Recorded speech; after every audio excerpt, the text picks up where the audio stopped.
CK oo noqday cadawga koowaad ee Lee Baliil sababtu maxay tahay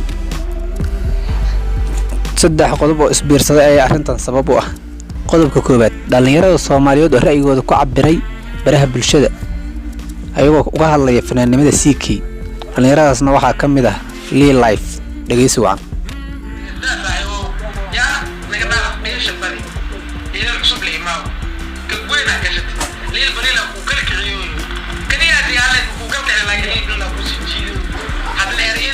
qodobka labaad CK oo kalsooni darro aad u baahsan ay ka haysato fankiisa sida ognahay CK Lee Baliil waxay ku ballansanayeen habeenka sanadka cusub inay show ku qabtaan magaalada Frankfurt ee dalkaas Germany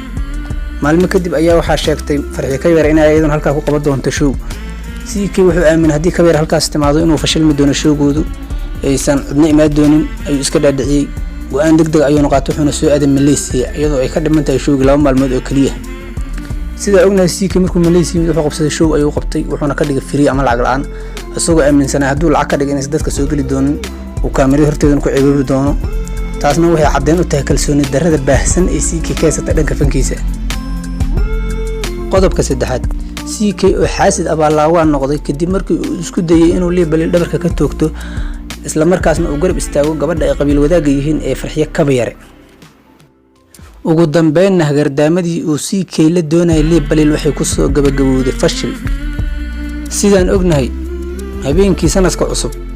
waxaa ka dhacay magaalada Frankfurt show uu watay Lee Baliil iyo show ay wadatay Farxiye Kabeer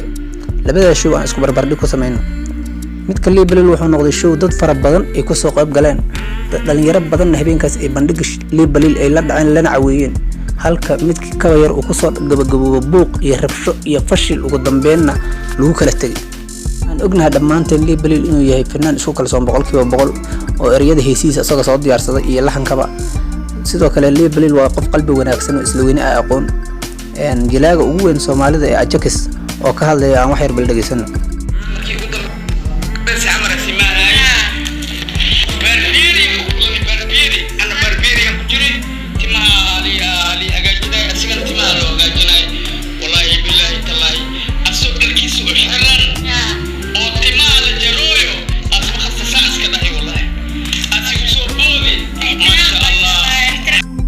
waxaan kale ognahay Lee Baliil fankiisa inuu marba mar ka dambeeyo kor u sii kacayo isbuucan bilowgiisa ayay ahayd markay wada kulmeen ninka raabarka caanka ah ee Yurub iyo Ameerika laga wada yaqaano ee C Black ayagoo sheegay in ay soo wadaan magaceeda la yiraahdo TikTok oo insha Allah isbuucyadan soo bixi doonta Lee Baliil waxa la leeyahay brother keep going adawaadan cagta hoostiisa asxaabtan janaalkeena hadaad ku cusub tahay markii ugu horeeyay ay tagoon official subscribe ka helmaan